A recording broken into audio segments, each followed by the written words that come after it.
Paris s'est fait peur, Monaco était tout proche de l'exploit, un 2-2 alors que Monaco a fait un tiers du match en étant réduit à 10 alors qu'ils avaient déjà connu une situation d'infériorité numérique au match aller.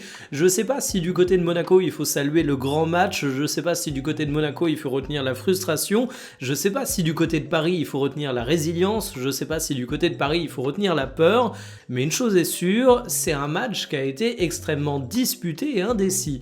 Voici les compositions qui étaient alignées. J'attendais le réveil d'Akliouche, j'ai été servi, buteur, il a été très efficace, très juste dans le jeu avec un rôle très libre. Plutôt axe droit, mais parfois très excentré et bas. Et au Paris Saint-Germain, j'ai trouvé les offensifs hyper intéressants, mais pas forcément à saluer. Je m'explique.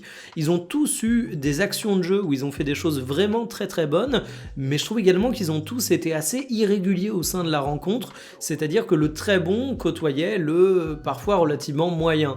Le vrai problème du Paris Saint-Germain durant cette rencontre, à mon goût, c'est qu'à l'exception de Joao Neves, qui sort un match plutôt bon, t'as quand même été assez transparent dans l'entrejeu. Et puis j'ai été très déçu de la prestation d'Achraf Hakimi, qui est revenu fatigué de la CAN, qui semblait reconnaître un nouveau pic de forme et qui là nous a sorti sans doute sa pire première mi-temps depuis déjà pas mal de temps. Mais en fait ce Paris Saint-Germain, il s'est réveillé au retour des vestiaires. L'expulsion du côté de Monaco a évidemment beaucoup aidé à asseoir leur domination, mais ça a été un match qui a été extrêmement disputé. Monaco a quand même beaucoup de mérite, parce qu'ils ont un nombre incalculable d'absents. Il y en a aussi du côté du Paris Saint-Germain. Fabien Ruiz, Dembélé, ça te change l'équipe.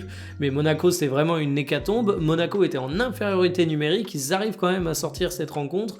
Donc j'ai envie de les saluer, mais en même temps, j'ai envie de dire, si seulement Monaco était capable de faire ça toute la saison. Il y a Désiré Doué qui a dit après le match qu'ils ont su réagir. Il y a Luis Enrique qui a dit après le match qu'ils étaient experts en souffrance. Et c'est vrai que le PSG est une équipe résiliente. Mais moi, j'attends toujours le grand Paris Saint-Germain capable de me rassurer, capable d'être un rouleau compresseur. Et on ne l'a pas vu au cours de cette rencontre. Les statistiques du match... Eh bien, une domination parisienne, mais à noter que ça se dessine dans la seconde mi-temps, car en première, l'AS Monaco était plus dangereux. J'ai quelques regrets pour l'AS Monaco, peut-être qu'ils pouvaient rêver un petit peu plus. Et du côté de Paris, il va falloir hausser le niveau de jeu en espérant que ça arrivera avec le retour de Fabien Ruiz et de Dembélé.